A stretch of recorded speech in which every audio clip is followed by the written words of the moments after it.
Hey everybody, I'm Mark Ducey. I am a guest host today for this episode of Kelly's Quest. Kelly, thank you for inviting me to be a part of this episode. I'm very excited to talk with you and to talk with our special guest today, Laura Nagtegaal. Laura, welcome. It's great to see you. Thank you. So, Great to be here. Laura, you are on the PDGA Board of Directors. Reading a little bit about you, you are the very first European to be on the PDGA Board of Directors. Is that correct? Correct. Yeah. Basically, what we do as a board is we set the strategic course. We work with 5-year strategic plans. This fall, we're supposed to make one for the next 5 years. So we set the course. Also, you're the first trans person to be on the board of directors. So not only the first European, but the first trans person to be on the board of directors. So I think that's fantastic. Now, why did you decide that you wanted to be on the board? I ran for the board because I thought like, hey, if I ever want to revolutionize the board, the PDGA, why fight from the outside? Let's do it from the inside. And revolution is a bit of a big word, but you can change something by shouting on the outside, like, we don't like this, or you can actually be the change. Now, Kelly, I know we know your story. We've been watching your show for a few years now, so we know a little bit about how you started. Have you been able to play any disc golf abroad? I lived in the north of England in Leeds, and we were traveling by train down to London, and we were just doing little side trips. And we just happened to stop at a place that I saw a disc golf course. I didn't have any of my discs with me, but there were some people there that let me borrow one. And I've played disc golf where you have to run away from mosquitoes. I've played disc golf where you've had to run away from chickens and roosters chasing you. But I had never played disc golf where you had to avoid sheep. So that was a very unique experience to play disc golf in a sheep pasture. I was wondering, is there much of a difference between Europe and North America? Especially compared to the Netherlands, where until recently you would literally finish your round, handing your scorecard, getting your car, drive home. We are working on doing things after the tournament, maybe a barbecue, maybe a little get-together. So we're working on it, but I would say that's maybe the biggest difference, this community feeling. And you play disc golf. Mm-hmm. We literally see it as a sport. We practice, we play, we go home. Mm-hmm. You mentioned, you won Worlds. I was going to mention that. So 2019, you were the AM FA40 World Champion. I'd love to know about that. What was the experience like? Tell us a little bit about that. A little bit earlier that year, when the PDGA had upgraded their transgender policy, I had received my gender reclassification approval in, I think it was March of 2019. And then a few weeks later, I got this invite for Amateur Worlds. Like, oh, okay. Smile getting bigger. It's like, I'm actually just done with my transition. Should I can't really afford to, but should I just go and celebrate being able to finally throw in gender protected divisions? I know I shouldn't, but I want to. I really want to. I really couldn't care less about where I'd finish, first, last, just being there, being able to celebrate, having done this journey. When I signed up, I was the highest rated by, it was like 9 points. And that was between Kerry French and myself. The rest were like 30 plus behind us. So when I actually went there, I was like, okay, if I sort of do what I'm supposed to do, I could actually end up on the podium. And yeah, just being on cloud nine, all the 7.5 rounds, it happened. Congratulations. I mean, that's fantastic. And I do got to say, I'm very lucky. Right now, I am interviewing I would say the two top transgender pro disc golfers in the world? I have no idea about other because my guess is, Mark, there are transgender people that have been playing disc golf since disc golf began that have never come out. Mhm. And so maybe we're some of the best openly transgender women disc golfers. I mean, but I don't even know if that's for sure or not. I do know that I was the first openly transgender woman to ever play in a PDGA event as a woman and be a PDGA member. And that was a bit of an interesting time for me because, like, Laura, your story was a little bit different than mine in that you had transitioned, you got this invite and you were like, oh, should I do it? Should I not do it? For my first real PDGA tournament that was a big tournament, it was the Bowling Green Amateur Championships. And I just signed up for it in the women's amateur division. This was in 2014. And about a week later, I received an email from the PDGA informing me that they had been told by somebody in my local community that, in fact, I might be cheating and I'm not a woman. Now, the PDGA handled it wonderfully. I'm going to give them a lot of credit because this sounds like it was the first conversation they've ever had with anybody that's trans about joining the PDGA. And the person, I'm not going to mention names or anything, but very, very, very well-spoken, very good human being with the PDGA, reached out to me and said, listen, this is awkward for me and I apologize ahead of time. We've received this letter that maybe you don't meet the requirements of a woman. If you're a transgender woman, here are our requirements. And the requirement is that you had to have surgery. Now, that is a thing that is a very personal piece of information that a human has about surgeries and things such as that. So this person, in essence, was having a conversation with me about my body parts. And they were awkward about it. They were uncomfortable in doing it as best as they could. I was uncomfortable about it because I was not ready for someone to out me because I didn't even think that was going, it didn't even dawn on me that there might be a rule saying that a trans woman, because at that point, I just was another woman playing disc golf. And I read all the requirements. They got back to me and I'm like, yes, I meet all of your requirements. Here's all of the proof that you need that I'm not making this up. I had to turn in my surgery requirements. I had to show my hormone levels.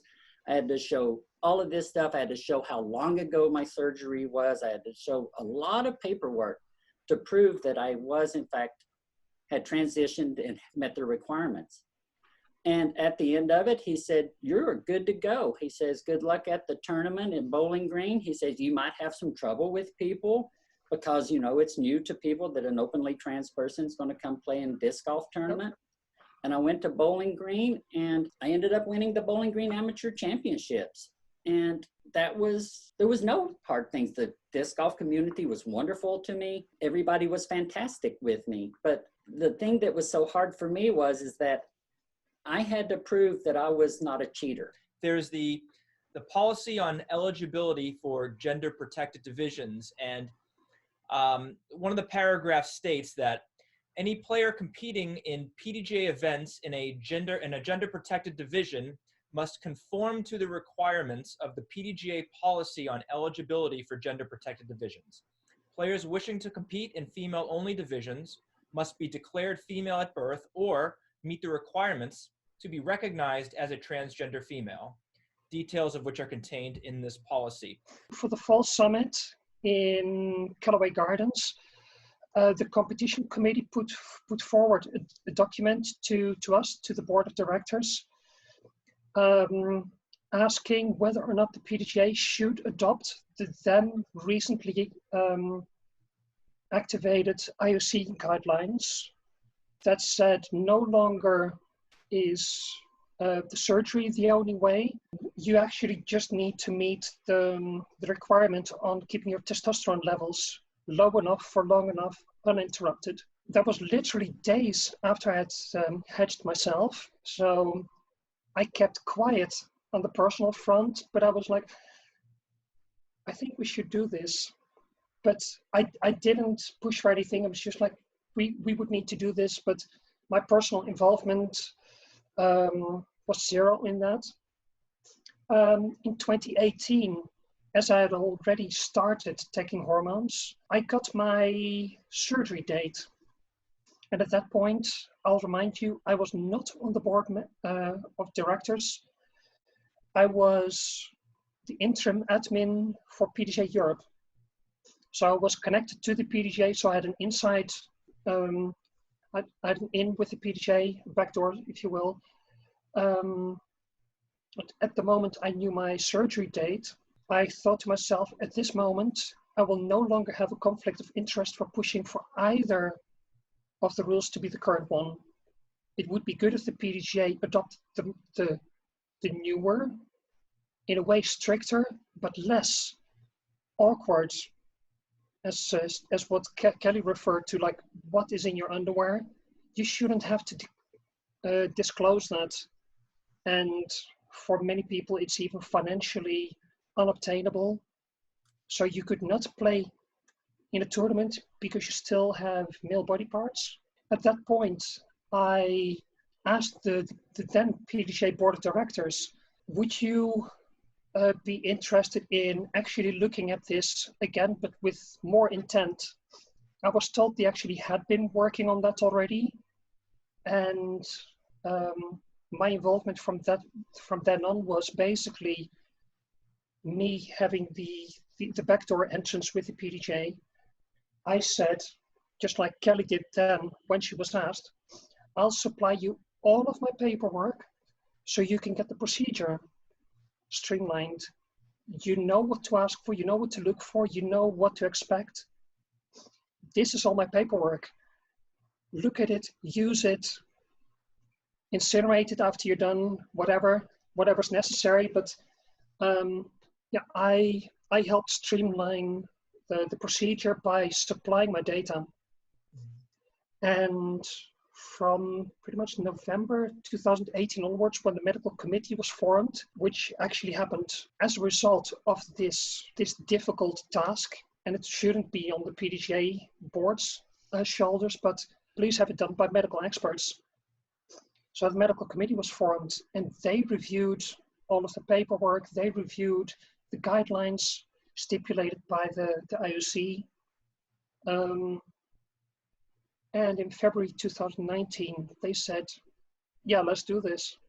Oh, and by the way, Laura, you already submitted your documents as per document to request it from tomorrow on. But here, boom, here's your approval. Wow. So the initial policy was from the IOC, and the PDGA worked under that policy to get to where it is today. Yeah, they originally adopted the 2003 policy in 2010, and 2003 being the IOC standard. They adopted that in 2010, and in 2019 they adopted the 2015 IOC policy. And they actually made it in a way better and more user-friendly by allowing either or of the paths. If you already had your surgery, you would automatically be included under the new policy. And for new people, surgery and keeping your testosterone level low, or just keeping your testosterone level low, and whatever happens in your underwear, your problem. Laura, after you won Worlds last year, what was it like? Did you receive a lot of backlash from people about you winning Worlds? I wish that it was just backlash. It doesn't quite begin to do it justice. It was. I sort of expected it, but still, it took me by surprise. July 27th, that's almost a year from now. I'd been crowned, and I just flew home. I was happy. Wow, I've celebrated this, and I've won. Oh my, what just happened? Wow. I came home, and all of a sudden, a friend of mine tapped me on the shoulder on Facebook, like, hey, Laura, you might want to check this out. And it was just this endless barrage. It lasted about 4 months, where the kindest messages were pretty much, you're a man. and everything imaginable was thrown at me and the community at large. But having just played this amazing tournament, and I've all spring and summer I'd been playing basically 900 golf, which is good for me. And then this amazing 10-14 round, which to my knowledge is the world's record for amateur women. Really good. And I noticed that I wanted to be a lightning rod for the community. Like, hey, I've got thick skin. I'm here on a platform, cast the iron while it's hot. Bring it on. I can face it. Here, on the chin, bring it on. And I'd noticed that in August and September, I played a few tournaments, and my game, without my skill level changing, obviously, but I just noticed that what Kelly just referred to as well, feeling the hate when you make that putt. And no one actually hates you, but you feel that irrational hate, and therefore it's hate that is real. I felt that. I ended up not touching my discs for 7 months after I literally went from 10-14 golf to barely reaching 700. And I finally broke on the course, at my home course, when I accidentally, hit the bullseye on one of my favorite holes. I was ready for a 5-foot tap in. I missed the basket. I didn't even touch the basket. That's how broken I was. I broke down in tears. I DNF'd. And up until last week, I've basically dealt with anxiety. How about you, Kelly? Have you, have any interesting confrontations or conversations? I was playing in a doubles tournament, and I drew this partner, and we were lighting it up. We were 9 under after 9 holes. The problem is that I was carrying us, and this guy could not handle the fact that I was carrying him. So in his mind, I had to be a man. And then he started talking about how he has seen transgender women, and because he was in prison and he knows all about it, and he's seen trans women and they're beautiful. So, and he just kept on insulting me the entire time. And the other 2 people that were on our card with us, they did the passive bystander thing and kept their mouth shut and didn't get involved with it at all, didn't say anything. They just let this guy berate me for close to 3 holes in a row. And finally, he said something so negative that I just had to go get my discs and leave the course. So I'm sure we had to be in first place. We were like 9 under after 9 holes, and he just kept on being rude. So I picked up my discs and left. Well, when I got home, I got a phone call from the tournament director saying that the 2 people that heard him yelling at me and saying all that stuff reached out to him to tell him what had happened, but they didn't say boo to me the whole time. They didn't say anything to me. So I've learned to be a little bit gun shy on a disc golf course, to be honest with you, because of that. And it's interesting, when I play disc golf tournaments now, it's really challenging. Sometimes I succumb to the pressure of knowing that if I hit this putt, somebody's going to hate me for it. It's because I know that these people around here do not want me to make this putt. They are against me. And when I have that kind of pressure, sometimes I can overcome it and I can hit the putt. But a lot of it depends on the day. And a lot of times I will miss that putt too. But now that we play Team Challenge up here in Massachusetts and New England, for the most part, I've been very accepted. There's a couple of captains on other teams that are very vulgar online about trans people. My teammates up here support me and they back me up against this person. And the amazing thing is, it's always men that give me hell. Mm-hmm. The women that I play disc golf with, they see me play. They know they can throw as far as I can. They know they can flick better than me. I am not better than them at any one thing, but what it is I'm pretty solid in a bunch of different parts of my game. Is there anything that can be done by the PDGA in regards to, diversity and inclusion, so that you won't have to deal with those kinds of things anymore? Can you see some point down the line that this whole subject sort of going away? It will change eventually, but it shouldn't be and can't be the PDGA's responsibility in doing so. Maybe I would like them to, but they are not going to change the person who's vehemently against it. You basically, the footwork the IOC has done, the PDGA has done, they've done all the right things. The education lies in exposure and making sure awareness is raised by us through this program as well. Visibility, like, hi, I'm transgender, see how I'm not beating you, and not because I don't want to beat you, but just because I can't, because you're better than I am. And ultimately you're going to get acceptance. But it's just like the great John Lewis said, it's a battle, a day, a week, a year, a lifetime. We just need to continue working hard and making sure that one day the so-called flat earthers will realize the earth is not flat. Will be change, but because there's change, there's going to be people pushing back that don't want that change. And I think that's what's happening with us, Laura.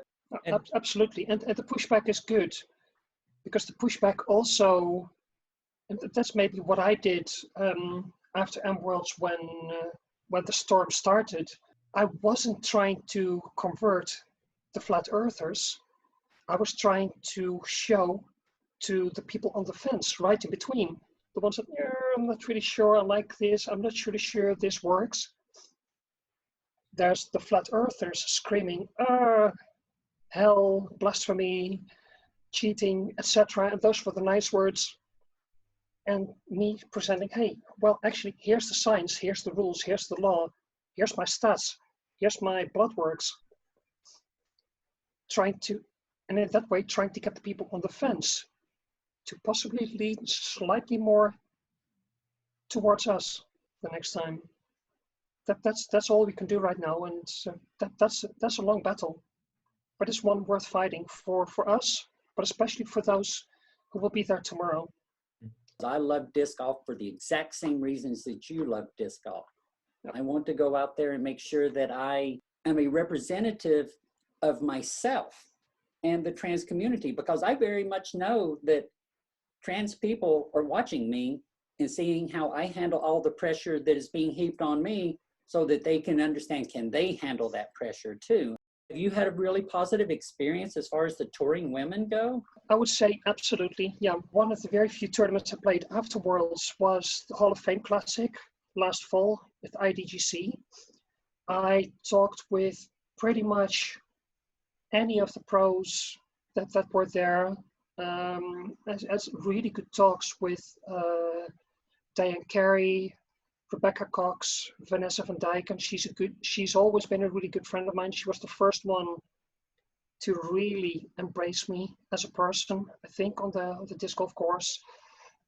Sarah Hougham, we actually talked for a few hours. Holly Finley. The only two people I didn't actually talk with were Paige and Katrina.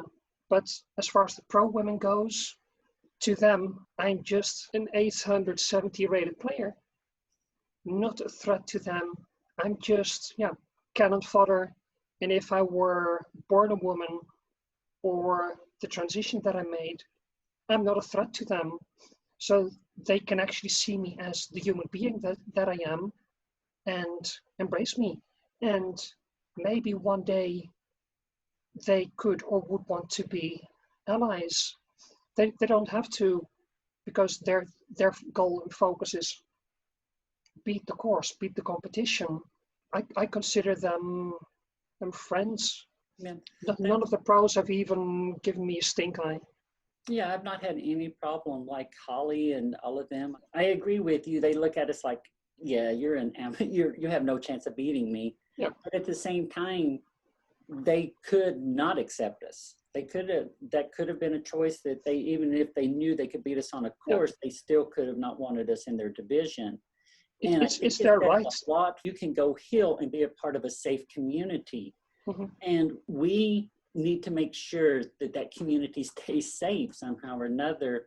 And just by us continuing to be ourselves and continuing to go out on the disc golf course, which is hard sometimes. There's times that I'm like, oh, I might get hate today if I go to the course, but I'm going to go anyway.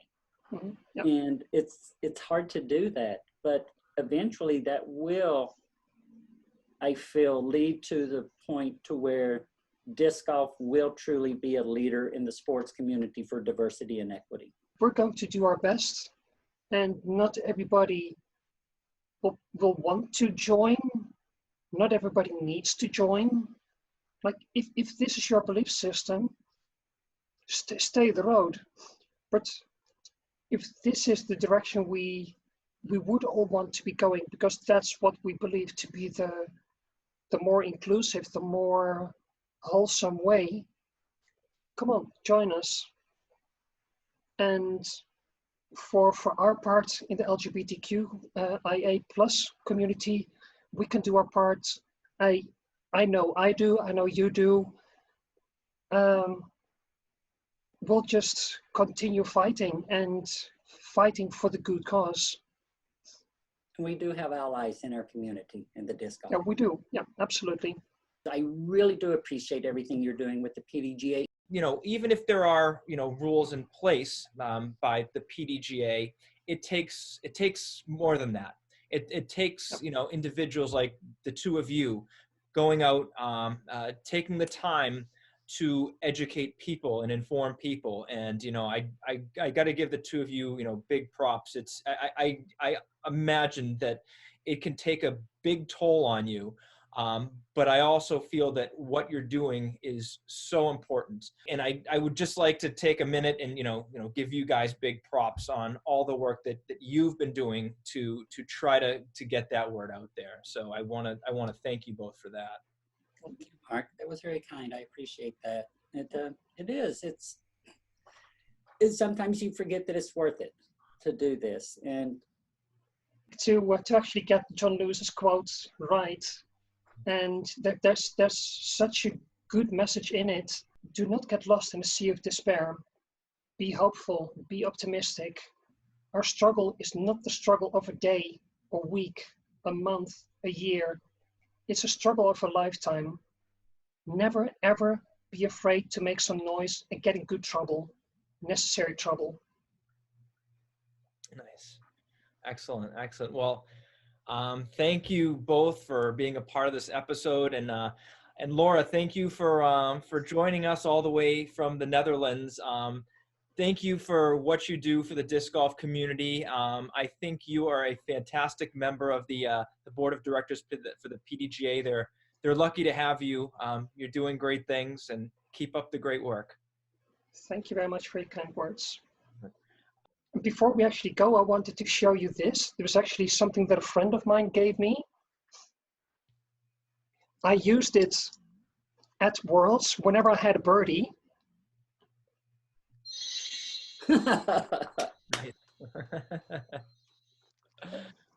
So it's been my my lucky charm.